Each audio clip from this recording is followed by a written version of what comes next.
Lakshmi Srinivasa jewelleries proprietors Duggi Srinivasarao, Duggi Abhinay, IT hub ఎదురుగా Yellandu cross road, Khammam. Telangana bar council సభ్యులు మరియు సీనియర్ న్యాయవాది ఐలు రాష్ట్ర అధ్యక్షులు కొల్లి సత్యనారాయణ గారు ఇక్కడ దీక్షా శిబిరాన్ని ఈరోజు సందర్శించారు. సార్ ఆల్రెడీ దీక్షా శిబిరంలో కూర్చోవడం జరిగింది. ప్రతిరోజు కూడా ఈ దీక్షా శిబిరాన్ని ప్రారంభిస్తూ విరమించే వరకు కూడా సార్ ఇక్కడ ఉంటున్నారు. ఇప్పుడు కొల్లి సత్యనారాయణ గారితో ఈ విషయాన్ని మాట్లాడించే ప్రయత్నం చేద్దాం. భారతదేశంలో గత 2.5-3 సంవత్సరాల కాలం నుంచి బ్రిటిష్ కాలం నాటి చట్టాలు మార్చాలనే పేరిట చాలా చట్టాలను మార్చడానికి ఒక ప్రయత్నం జరుగుతోంది. దాంట్లో భాగంగాను అదే పేరు మీద కూడా గత కేంద్ర ప్రభుత్వం, ఇప్పుడున్నటువంటి కేంద్ర ప్రభుత్వం కూడా ఒక 3 చట్టాలను మార్చాలని ప్రతిపాదించడం. దాంట్లో భారతీయ IPC, Indian penal code, CrPC criminal procedure code, Indian evidence act, ఈ 3 చట్టాలని మార్చాలని చెప్పేసి పేరు మీద కరోనా కాలంలో ప్రయత్నం చేస్తే దాన్ని మేమందరం కూడా ఇది కరెక్ట్ కాదు, ఈ సమయంలో మీరు చేయకూడదన్నాం. ఆ తర్వాత కాలంలో కూడా ఎక్కడ చట్టానికి సంబంధించి చట్టం అన్వయించే దగ్గర కానీ చట్టాన్ని అమలుపరిచే ప్రాంతాల్లో కానీ ఉన్నటువంటి స్టేక్ హోల్డర్స్ అంటే ఈ వ్యవస్థలో ఉన్నటువంటి న్యాయ వ్యవస్థలో పనిచేసేటువంటి వాళ్ళని ఎవరిని కూడా కన్సల్ట్ చేయకుండా ఒక రిటైర్డ్ ప్రొఫెసర్స్తో ఒక కమిటీ వేసి ఆ కమిటీ సూచనల మేరకు ఈ 3 చట్టాలని మార్చడం, ఆ 3 చట్టాలకి కొత్త పేర్లు తీసుకురావటం. దాంట్లో గమనిస్తే ఆర్టికల్ 348 కాన్స్టిట్యూషన్ ప్రకారం దేశంలో సుప్రీంకోర్టు కానివ్వండి, హైకోర్టు కానివ్వండి, జడ్జిమెంట్స్ అన్నీ కూడా ఇంగ్లీష్లో ఇవ్వాలని, చట్టాలు ఏమున్నా కూడా ఇంగ్లీష్లో ఉండాలని చెప్పేసి ఆర్టికల్ 348 చెప్తుంది. కానీ ఈ 3 కొత్త చట్టాలు ఏదైతే వచ్చినాయో బిఎన్ఎస్ఎస్, బిఎన్ఎస్, బిఎస్ఏ, వీటి పేర్లు కూడా ఇవాళ నోరు తిరగని పరిస్థితి. ఎవరు కూడా స్పష్టంగా పేర్లు ఇంకా పలకలేనటువంటి స్థితిలో ఉన్నటువంటి సాంస్క్రిట్ నేమ్స్ని ఈ 3 చట్టాలకు ఇచ్చారు. బ్రిటిష్ కాలం నాటి చట్టాలు మార్చాలి అని చెప్తున్నప్పటికీ కూడా ఈ 3 చట్టాల్లో కనీసం 80% పాత చట్టాలు పాత సెక్షన్స్ ఏమో ఉన్నాయి, ఒక 20% మాత్రమే మార్చారు. 70 to 80% పాత చట్టాలు ఉన్న వాటిని మార్చటం అంటే బ్రిటిష్ కాలం నాటి వాటిని కంటిన్యూ చేయటమా, లేకపోతే పూర్తిగా రీరేట్ చేసినట్టుగా కొత్తగా చట్టాలు వచ్చినట్లుగా భావించాలా అనేది పెద్ద ప్రశ్న. కాబట్టి కేంద్ర ప్రభుత్వం బ్రిటిష్ పాలకులను చూపిస్తూ దాంట్లో ఉన్నటువంటి 3 చట్టాల్లో ఉన్నటువంటి ఇండియా అనే పదాన్ని, ఈ చట్టాలు ఎక్కడెక్కడ వర్తిస్తాయి ఇండియాలోనే ఉన్నటువంటి మాటని, ఇండియా అనే పదాన్ని తొలగించి అసలు చట్టానికే భారతీయ అనే పేరు తీసుకురావడంలో కూడా ఒక రాజకీయం ఉందని చెప్పేసి నేను భావిస్తున్నాను. ఎందుకంటే భారతదేశం అనేది ఒక ఫెడరల్ వ్యవస్థ. ఈ ఫెడరల్ వ్యవస్థను దెబ్బతీయటంలో లింగ్విస్టిక్స్ రాష్ట్రాలుగా ఉన్నాయి. అన్ని రాష్ట్రాల్లో హిందీ అనేది లేదు, సాంస్క్రిట్ అనేది లేదు.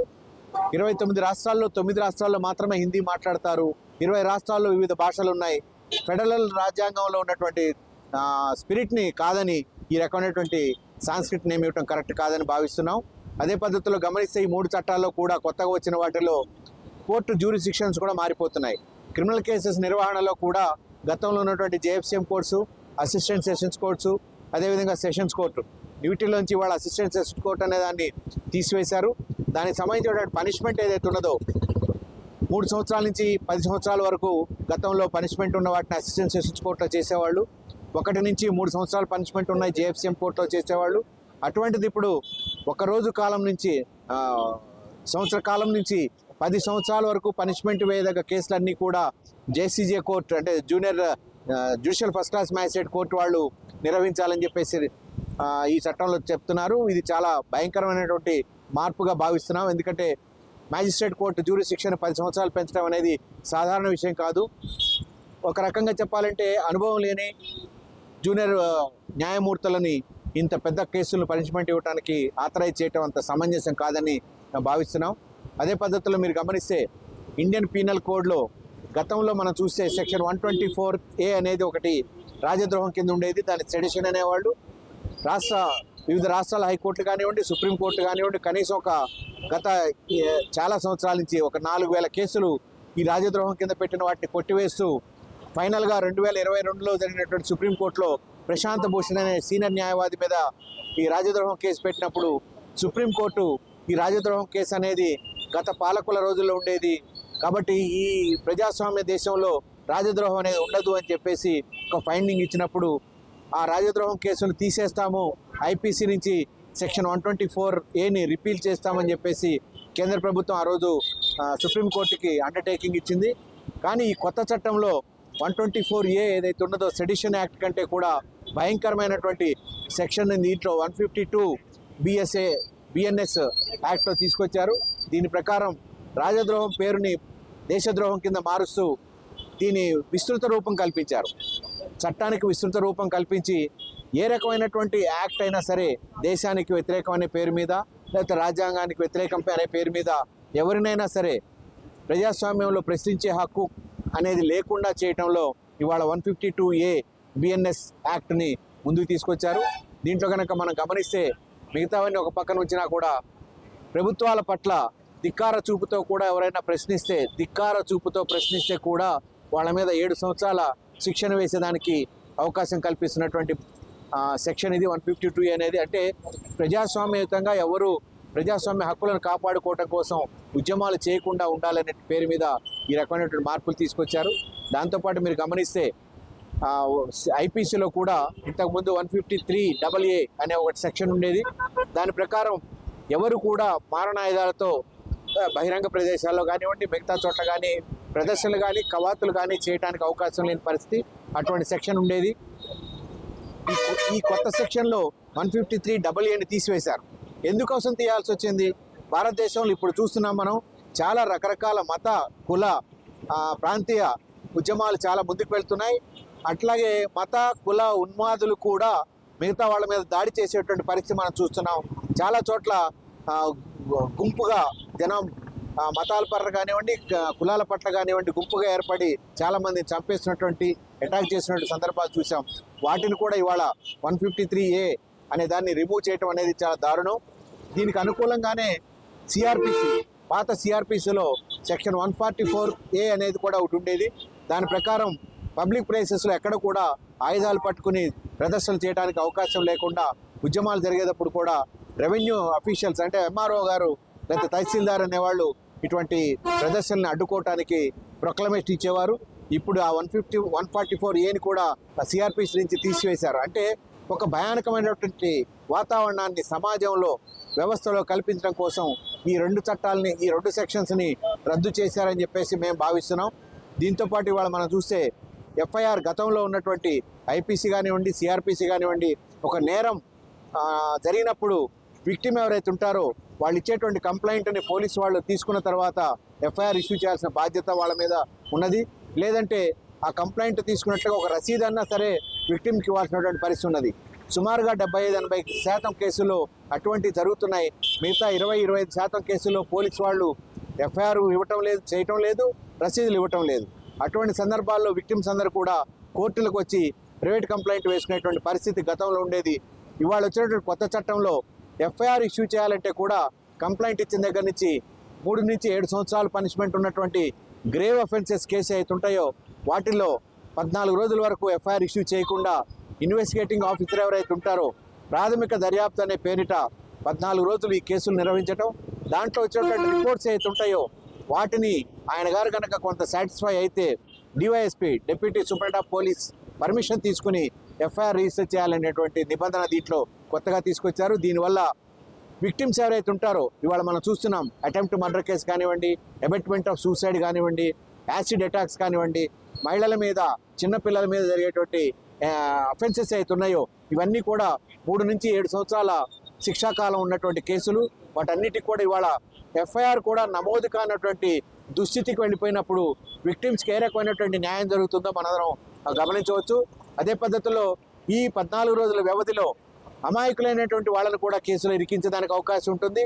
లేకపోతే ధనవంతులు కానీ బడుగు వర్గాల నుంచి రాని వాళ్ళు ఎవరైతే ఉంటారో వాళ్ళందరూ కూడా పోలీసుని మేనేజ్ చేయడానికి అవకాశం ఉంటుంది. కాబట్టి బడుగు బలహీన వర్గాల వారికి వాళ్ళ మీద జరిగేటువంటి నేరాల్లో ఈ ఎఫ్ఐఆర్ డిలే అనేది చాలా నష్టం చేస్తుందని చెప్పేసి మేము భావిస్తున్నాం. దాంతోపాటు ప్రైవేట్ కంప్లైంట్స్ కూడా గతంలో వేసేదానికి అవకాశం ఉండేది. ఇవాళ ప్రైవేట్ కంప్లైంట్ దాంట్లో వేస్తే అవతల మ్యాజిస్ట్రేట్ గారు విక్టిమ్ని ఎంక్వైరీ చేయడంతో పాటు అవతల ఎవరి మీద అయితే కేసు వేశారో ఆ ముద్దాయిని కూడా కోర్టు పిలిచి అతని స్టేట్మెంట్ కూడా రికార్డ్ చేసిన తర్వాత మాత్రమే ఒక నిర్ణయం తీసుకుని కేసు రిజిస్టర్ చేయాలనేది ఈ కొత్త చట్టంలో వచ్చింది. దాంతోపాటు గతంలో మనం చూసాం పోలీస్ కస్టడీ కానివ్వండి, పోలీస్ హై హ్యాండెడ్నెస్ కానివ్వండి, లేకపోతే రెవెన్యూ అఫీషియల్స్ రికార్డు కంటే వ్యతిరేకంగా కొన్ని నిర్ణయాలు తీసుకోవటం వల్ల ప్రైవేట్ కంప్లైంట్స్ కోర్టులో వేసేవాళ్ళం. అప్పుడు ఆ కేసు వేయాలంటే గవర్నమెంట్ నుంచి పర్మిషన్ తీసుకొని శాంక్షన్ అంటాము, శాంక్షన్ తీసుకొని ఆ కేసులు వేసేవాళ్ళం. కానీ ఇవాళ ఉన్నటువంటి పరిస్థితుల్లో అటువంటి గవర్నమెంట్ అఫీషియల్స్ మీద ఏ రకమైనటువంటి ప్రైవేట్ కంప్లైంట్ వేసినా కూడా మ్యాజిస్ట్రేట్ గారు విక్టిమ్ యొక్క స్టేట్మెంట్ రికార్డ్ చేసిన తర్వాత ఆ గవర్నమెంట్ అఫీషియల్ ఎవరి మీద అయితే కేసు వేశారో అతన్ని పిలిపించి అతని స్టేట్మెంట్ రికార్డ్ చేసిన తర్వాత ఆయన కంటే పై అధికారి ఎవరైతే ఉంటారో అతని దగ్గర నుంచి కూడా రిపోర్ట్ పిలిపించుకుని రిపోర్ట్ వచ్చిన తర్వాత మాత్రమే ఒక నిర్ణయం చేయాలని చెప్పేసి ఈ కొత్త చట్టంలో వచ్చింది. ఇది కూడా చాలా దారుణమైనటువంటి విషయం. చాలామంది విక్టిమ్స్ ప్రైవేట్ కంప్లైంట్స్ కూడా ఇవాళ వేసుకోవడానికి అవకాశం లేకుండా ఉన్నది. ఇది మనం గమనించాల్సిన పరిస్థితి ఉంటుంది. మనం ఇంకొక విషయం మనం గమనించాలి. ఈ కొత్త చట్టాల వల్ల మనకి చాలా మానవ హక్కుల ఉల్లంఘన జరిగేదానికి అవకాశం ఉంటుంది. గతంలో చూస్తే సెక్షన్స్ రిఫర్ చేయకపోయినప్పటికీ కూడా ఎక్కడైతే మరణదండలు లేకపోతే యావజ్జీవ కారాగార శిక్ష ఉన్నటువంటి ఐపీసీ సెక్షన్స్ ఏవైతే ఉన్నాయో దాంట్లో ఇవాళ కొత్తగా వచ్చినటువంటి బిఎన్ఎస్ చట్టంలో గ్రేవ్ అఫెన్సెస్ అనే పేరు మీద మేము ఆ సెక్షన్ని మేము అపోజ్ చేయటం లేదు, శిక్షలను అపోజ్ చేయటం లేదు. కానీ ఆ పేరిట గ్రేవ్ అఫెన్సెస్ అనే పేరిట ఇవాళ కొత్తగా తీసుకొచ్చేటువంటి లైఫ్ ఇంప్రిజన్మెంట్ అనే ఒక పనిష్మెంట్ని కనుక గమనిస్తే, ఒకసారి లైఫ్ ఇంప్రిజన్మెంట్ అనేది గ్రేవ్ అఫెన్స్లో వేస్తే ఆ ముద్దాయి తాను జీవితకాలం కూడా చనిపోయే వరకు కూడా జైల్లోనే ఉండాలనేది ఈ కొత్త చట్టం చెప్తోంది. దీనివల్ల మానవ హక్కుల ఉల్లంఘన కూడా జరుగుతుందని చెప్పేసి మేము భావిస్తున్నాం. ఒక వ్యక్తిని సజీవంగా మరణించే వరకు బందీ చేసి ఉంచడం కూడా మానవ హక్కుల ఉల్లంఘన అనేది గమనించాల్సిన అవసరం ఉంటుంది. అదే పద్ధతిలో గతంలో వచ్చి సుప్రీంకోర్టు కూడా చాలా కేసులో చెప్పింది బెడీలు వేయకూడదని చెప్పి. ముద్దాయిలకు శిక్షాకాలంలో కానీ లేకపోతే కేసులు నడుస్తున్న ట్రయల్ టైంలో కూడా ముద్దాయిలు కోర్టుకు తీసుకొచ్చేటప్పుడు కానీ కోర్టు నుంచి తీసుకెళ్లేటప్పుడు కానీ బెడీలు వేయకూడదు, ఇది కూడా మానవ హక్కుల ఉల్లంఘన అని చెప్పేసి సుప్రీంకోర్టు చాలా కేసులు తెలియజేసింది. అటువంటి సుప్రీంకోర్టు ఇచ్చినటువంటి జడ్జిమెంట్స్ని ఖాతరు చేయకుండా బేఖాతరు చేస్తూ మళ్ళీ ఒకసారి బిఎన్ఎస్ఎస్లో సేమ్ అదే రకమైనటువంటి ప్రావిజన్ని మళ్ళీ తీసుకొచ్చారు. దీనికి ఇవాళ కనుక మనం చూస్తే రీసెంట్గా భద్రాచలంలో ఒక అడ్వకేట్ని 376 పేరు మీద మేము అఫెన్స్ని మేము సపోర్ట్ చేయట్లేదు, కానీ పోలీస్ వాళ్ళు చేసినటువంటి హై హ్యాండెడ్ యాక్ట్ కనుక గమనిస్తే అడ్వకేట్ అనేవాడిని కూడా సంకెళ్ళు వేసి, ఒక రకంగా చెప్పాలంటే సంకెళ్ళు చైన్ కూడా వేసి కోర్టుకు తీసినటువంటి సందర్భం ఉన్నది. అతగాడిని ఎంతవరకు కొట్టారు అనేది కూడా మెడికల్ సర్టిఫికేట్ చూస్తే తెలుస్తుంటుంది. అంటే పోలీస్ వ్యవస్థకి పూర్తి అధికారాలు ఈ బిఎన్ఎస్ ద్వారా కలుగుతున్నాయి అనేది మనం గమనించాలి. అదే పద్ధతిలో టెక్నికల్ ఇష్యూస్ని ఏదైనా ప్రూవ్ చేయాల్సి వస్తే ఐపీసీ ఇంతకుముందు ఇండియన్ ఎవిడెన్స్ యాక్ట్లో సెక్షన్ 65 మాత్రమే ఉండేది. ఎలక్ట్రానిక్ ఎవిడెన్స్ని ప్రూవ్ చేయడం కోసం సెక్షన్ 65 మాత్రమే ఉండేది. కానీ ఇవాళ బిఎస్ఏ అనే సెక్షన్ పేరు మీద ఈ విస్తృతమైనటువంటి ఈ ఎలక్ట్రానిక్ ఎవిడెన్స్ని చాలా విస్తృతపరిచారు, దాని పరిధిని చాలా పెంచారు. గతంలో బిఎస్ఏ ఎవిడెన్స్ యాక్ట్ ప్రకారం ఎలక్ట్రానిక్ ఎవిడెన్స్ని సెకండరీ ఎవిడెన్స్ కింద తీసుకునేవాళ్ళు. అంటే దానికి సంబంధించినటువంటి ప్రూఫ్ అంతా వేసిన తర్వాత మాత్రమే సెకండరీ ఎవిడెన్స్ కింద తీసుకొచ్చేవాళ్ళు. కానీ ఇవాళ కొత్తగా వచ్చినటువంటి బిఎస్ఏ భారతీయ సాక్ష్య అధినియం అనే దాంట్లో ఇవాళ దాని విస్తృత రూపం కల్పించి ఏ రకమైనటువంటి ఎలక్ట్రానిక్ ఎవిడెన్స్ అయినా సరే ప్రాథమిక సాక్ష్యంగా తీసుకోవాలని చెప్పేసి ఇవాళ కొత్త చట్టంలో వచ్చింది. మనం గమనిస్తే గత 10 సంవత్సరాలుగా యుఏపిఏ యాక్ట్ ప్రకారం కానివ్వండి, పోక్సో యాక్ట్ కానివ్వండి, ఎన్డీపీఎస్ యాక్ట్ కానివ్వండి, ఇవన్నీ కూడా తీవ్రమైన నేరాలుగా పరిగణిస్తున్నారు. యుఏపిఏ యాక్ట్లో చాలామంది అమాయకుల్ని, మేధావుల్ని, ప్రొఫెసర్స్ని, ఇటువంటి వాళ్ళని కూడా తప్పుడు కేసుల్లో లోపల వేసి జైల్లో వేసి సంవత్సరాలు కేసును ముందుకు వెళ్లకుండా నడిపిస్తున్నటువంటి పరిస్థితి చూసాం. గతంలో మనం చూస్తే ప్రొఫెసర్ స్టాన్ స్వామి గారిని యుఏపిఏ కేసులో జైల్లో వేసిన తర్వాత ఆయనకు బెయిల్ ఇవ్వకుండా చాలా కాలం ఉంచారు.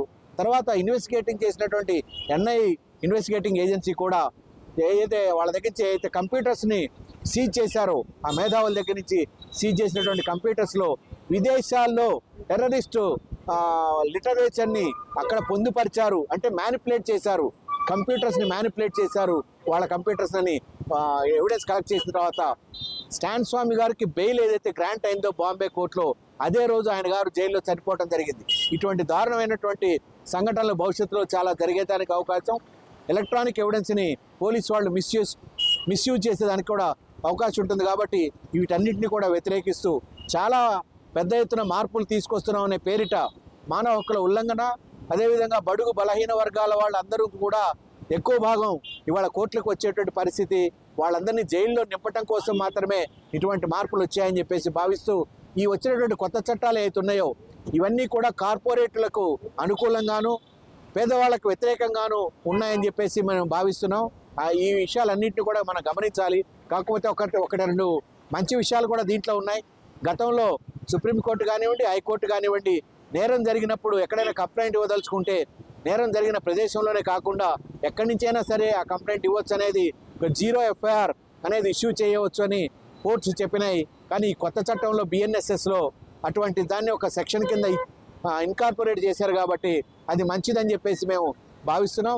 దాంతోపాటు మనం గమనిస్తే ఇంతవరకు కోర్టులకు వచ్చే వాటిలో తల్లిదండ్రులు కొడుకుల మీద కానివ్వండి, పిల్లల మీద కానివ్వండి మనోవర్తి కేసు వేసుకోవాలంటే కొడుకులు ఎక్కడ ఉంటే అక్కడికి వెళ్ళి వేయాల్సినటువంటి పరిస్థితి ఉండేది. కానీ ఇప్పుడు కొత్తగా వచ్చినటువంటి BNSSలో తల్లిదండ్రులు ఎవరైతే ఉన్నారో, వృద్ధులైతే ఎవరు ఎక్కడైతే ఉంటున్నారో వాళ్ళు ఉన్న ప్రదేశంలోనే మనోవర్తి కేసులు వేసుకోవాలని చెప్పేసి కూడా కొత్త చట్టంలో వచ్చింది. ఇది కూడా మేము ఆహ్వానిస్తున్నాం. అటువంటి చాలా నామినల్గా మంచి విషయాలు ఉన్నాయి. మేజర్గా చాలా సమాజానికి వ్యతిరేకమైనటువంటి విషయాలు ఉన్నాయి. కాబట్టి ఈ 3 చట్టాలని పునఃసమీక్షించాలి, సరైన సవరణలు చేయాలని చెప్పేసి మేమందరం భావిస్తున్నాం. దాంట్లో ఆల్ ఇండియా లాయర్స్ కానివ్వండి, ఇండియన్ అసోసియేషన్ ఆఫ్ లాయర్స్ కానివ్వండి, Congress legal cell, BRS legal cell, అదేవిధంగా పౌర హక్కుల సంఘం, వీళ్ళందరం కూడా ఇవాళ ముక్త కంఠంతో ఈ చట్టాలన్నింటినీ వ్యతిరేకిస్తున్నాం. Thank you.